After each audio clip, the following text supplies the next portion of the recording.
નમસ્કાર મિત્રો. આજે આપણે આપણા જે સામાજિક વિજ્ઞાન ધોરણ 10માં એક પ્રકરણ આવે છે 23મું, માર્ગ સલામતી અને વાહન ચાલક, જે અહીંયા મેં લખ્યું છે નામ. હવે આ પ્રકરણના આધારે આપણે થોડીક અલગ રીતે માહિતી તૈયાર કરી અને તમને આપવાનો પ્રયત્ન કરું છું. અહીંયા એક જે ચાર્ટ આપ્યો છે એના પર આ બધી સ્લાઇડોનો આધાર છે, એટલે એક પછી એક આપણે માહિતી જોતા જઈશું. નેક્સ્ટ જો એ આખો ચાર્ટ અહીંયા તમને બતાવતો હશે. ઉપર લખ્યું છે માર્ગ સલામતી અને વાહન ચાલક,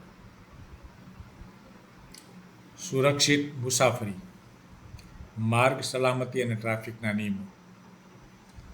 આ ઇન્ફોગ્રાફિક માર્ગ સલામતીના આવશ્યક નિયમો અને સુરક્ષિત ડ્રાઇવિંગ માટેની મહત્ત્વપૂર્ણ સૂચનાઓ દર્શાવે છે, જે અહીં આપી છે. તે વાહન ચાલકોને તેમની જવાબદારીઓ સમજવામાં મદદ કરે છે. હવે જુઓ, ડાબી બાજુના ભાગમાં જે આપ્યું છે આ 3 ચિત્રો, આ જે હું અહીંયા પેન ફેરવું છું એમાં લખ્યું છે ફરજિયાત સુરક્ષાના નિયમો, અને જમણી બાજુ જે 3 ચિત્રો આપ્યા છે એમાં લખ્યું છે અકસ્માત નિવારણ માટેની સાવચેતી. તો પહેલાં આપણે એ સમજી લઈએ આના આધારે ચાર્ટના. જો ફરજિયાત સુરક્ષાના નિયમો, તો એમાં શું છે? હેલ્મેટ અને સીટ બેલ્ટનો ઉપયોગ, દ્વિચક્રી વાહન, બરોબર, અહીંયા એમાં હેલ્મેટ, અને કાર જે બાજુમાં ચિત્ર આપ્યું છે એમાં સીટ બેલ્ટ હંમેશા પહેરવો ફરજિયાત છે. ત્યાર પછી આ જ ભાગમાં બીજું જે ચિત્ર આપ્યું છે એમાં અલગ અલગ 3 લાઇટો છે, લાલ છે, પીળી છે અને ગ્રીન છે, લીલી છે. અહીંયા લખ્યું છે ટ્રાફિક સિગ્નલનું પાલન. જ્યારે આપણે રસ્તા પર પસાર થતા હોઈએ, આવા ટ્રાફિક સિગ્નલ આવે ત્યારે તમે આવી 3 લાઇટ જોતા હશો. એમાં લાલ લાઇટ હોય ત્યારે આપણે આપણું વાહન ઊભું રાખવાનું છે, અને લીલી લાઇટ થાય ત્યારે જ આપણે આપણું વાહન આગળ ચલાવવાનું છે.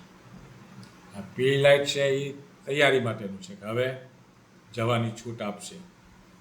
એટલે આવી 3 જે લાઇટો છે જેને આપણે ટ્રાફિક સિગ્નલ કહીએ છીએ, એ ટ્રાફિક સિગ્નલનું પાલન કરવું જોઈએ. અને ત્યાર પછી છેલ્લું અને મહત્ત્વનું, ગાડી 4 વ્હીલ હોય કે ટુ વ્હીલ હોય, આપણી પાસે માન્ય લાઇસન્સ અને દસ્તાવેજો હોવા જોઈએ. અને એમાંય અહીંયા લખ્યું છે ડ્રાઇવિંગ કરતી વખતે હંમેશા ઓરિજિનલ લાઇસન્સ અને વાહનના કાગળો સાથે રાખવા. તો આ પહેલો ભાગ આપણે જોયો. હવે સામે ગતિ મર્યાદાનું પાલન, અકસ્માત નિવારણ માટેની સાવચેતી.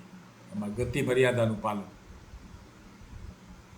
રસ્તા પર નિર્ધારિત કરવામાં આવેલી ગતિ મર્યાદા કરતાં વધુ ઝડપે વાહન ન ચલાવો. જો અહીં લખ્યું હોય ગતિ મર્યાદા 60, એટલે એટલી સ્પીડે જ વાહન ચલાવવા જોઈએ.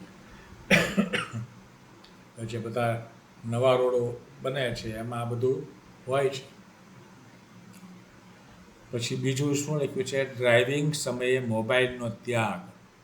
જ્યારે ડ્રાઇવિંગ કરતા હોઈએ ત્યારે મોબાઈલનો ઉપયોગ ન કરવો જોઈએ, નહીંતર અકસ્માતની ભીતિ રહે. અને ત્રીજી બાબત છે આમાં, નશામાં ડ્રાઇવિંગ ન કરવું જોઈએ.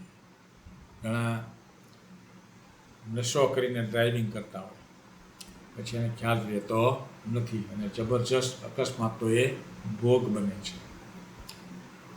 તો આવી સરસ માહિતી આપણે જોઈ. ત્યાર પછી સ્લાઇડ નંબર 3, માર્ગ સલામતી શું છે? તો કે રસ્તા પર સુરક્ષિત ચાલવા માટેના નિયમો. અકસ્માતથી બચવા માટેની સાવચેતી અને પદયાત્રીઓ અને વાહન ચાલકોની સુરક્ષા. તો માર્ગ સલામતી શું છે? તો આટલી બાબત આવે.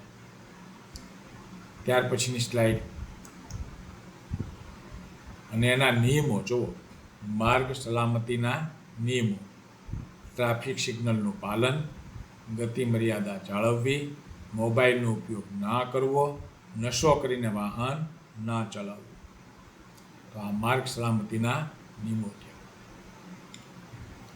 એટલે આ બાબત ખાસ આજના સંજોગોમાં ઉપયોગી છે, આજની પરિસ્થિતિ.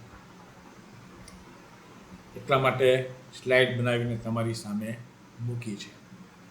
ટ્રાફિક નિયમોનું પાલન હંમેશા કરવું જોઈએ. જુઓ, હેલ્મેટ અને સીટ બેલ્ટનું મહત્વ. હેલ્મેટ અને સીટ બેલ્ટ બે મહત્વના છે. શું કામ? જો અહીંયા 3 બાબત આપી છે. જીવન બચાવે છે, ગંભીર ઈજામાં ઘટાડો કરે છે. ઈજા થાય ખરી, પણ એટલી બધી ગંભીર ન થાય કે જે જીવલેણ નીવડે. જો હેલ્મેટ સીટ બેલ્ટ હોય તો. અને કાનૂની રીતે પણ ફરજિયાત. ત્યાર પછી નેક્સ્ટ, ઝીબ્રા ક્રોસિંગ અને ટ્રાફિક નિશાનો. જો આ ખાસ ધ્યાન રાખવા જેવું છે. ઝીબ્રા ક્રોસિંગ પરથી રસ્તો ક્રોસ કરવો. ઝીબ્રા ક્રોસિંગ પરથી રસ્તો ક્રોસ કરવો. ટ્રાફિક નિશાનોનું ધ્યાન રાખવું અને પોલીસના સૂચનોનું પાલન. ઝીબ્રા ક્રોસિંગ અને ટ્રાફિક નિશાનોમાં આટલી બાબત ધ્યાનમાં રાખવાની છે, લેવાની છે. વાહન ચાલક કોણ? તો જે વ્યક્તિ વાહન ચલાવે છે. આપણે વાહન ચલાવતા હોય તો આપણે વાહન ચાલક ગણાય. માર્ગ સલામતી માટે જવાબદાર વ્યક્તિ. આપણે માર્ગ ઉપર વાહન લઈને નીકળ્યા હોઈએ ત્યારે સલામતી માટે આપણે જવાબદારી ગણી રાખવી જોઈએ. તો આ વાહન ચાલક કોણ? તો આ બે બાબત આવે. સારા વાહન ચાલકના ગુણો. ઘણીવાર આપણે ટુ વ્હીલમાં પાછળ બેઠા હોઈએ ત્યારે ઘણીવાર વખાણ કરીએ કે ભાઈ ગાડી બહુ સરસ શાંતિથી ધીરજથી હલાવે છે. તો સારા વાહન ચાલકના ગુણો: ધીરજ અને શાંતિ, સાવચેતી અને એકાગ્રતા. જો સાવચેતી રાખે કે સામે વાહન આવે છે એટલે હું આ સાઈડમાં ધીમે ધીમે જતો રહું, એકાગ્રતા. બરોબર? તો આ સારા વાહન ચાલકના ગુણો છે. અને છેલ્લે વાહનની તપાસ. બહુ અગત્યનું છે. જુઓ, આપણે વાહનનો ઉપયોગ કરીએ છીએ પણ એની તપાસ નથી કરતા. ધૂળ ખાતું હોય વાહન, પીળું 2-3 દિવસે ઉપયોગમાં લેતા હોય પછી ધૂળે સાફ ન કરે, આમ સીધા રોડ ઉપર નીકળી જાય. બ્રેક અને લાઇટ જોવી જોઈએ. ટાયર બરોબર છે કે નહીં, અંદર ઈંધણ પૂરતું છે કે નહીં. ઈંધણ એટલે પેટ્રોલ કે ડીઝલ. હવે તમે રોડ ઉપર નીકળો અને કાંઈક દૂર જવાનું થયું હોય તો આપણે એ જ વખતે ગાડી અટકે અને પછી આપણે એમ કહીએ પેટ્રોલ ખલાસ થઈ ગયું. તો બધું તપાસીને નીકળવું જોઈએ. નિયમિત સર્વિસ કરાવવી જોઈએ. દરરોજ એને ભીનું કપડું કરી અને સાફ કરવી પડે. 2-3 મહિને 6 મહિને બહાર સર્વિસમાં આપવી પડે. ત્યારે આપણે વાહન સારું રહે. આ વાહનની તપાસ. અને છેલ્લે એનો નિષ્કર્ષ જોઈએ.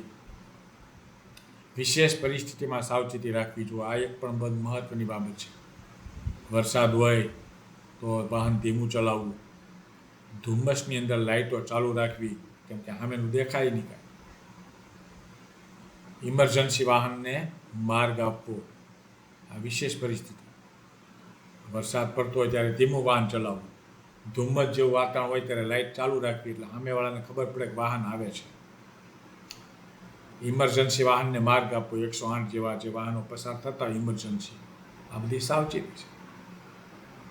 અને છેલ્લી સ્લાઇડ, નિષ્કર્ષ બધી સ્લાઇડનો. માર્ગ સલામતી દરેકની ફરજ છે.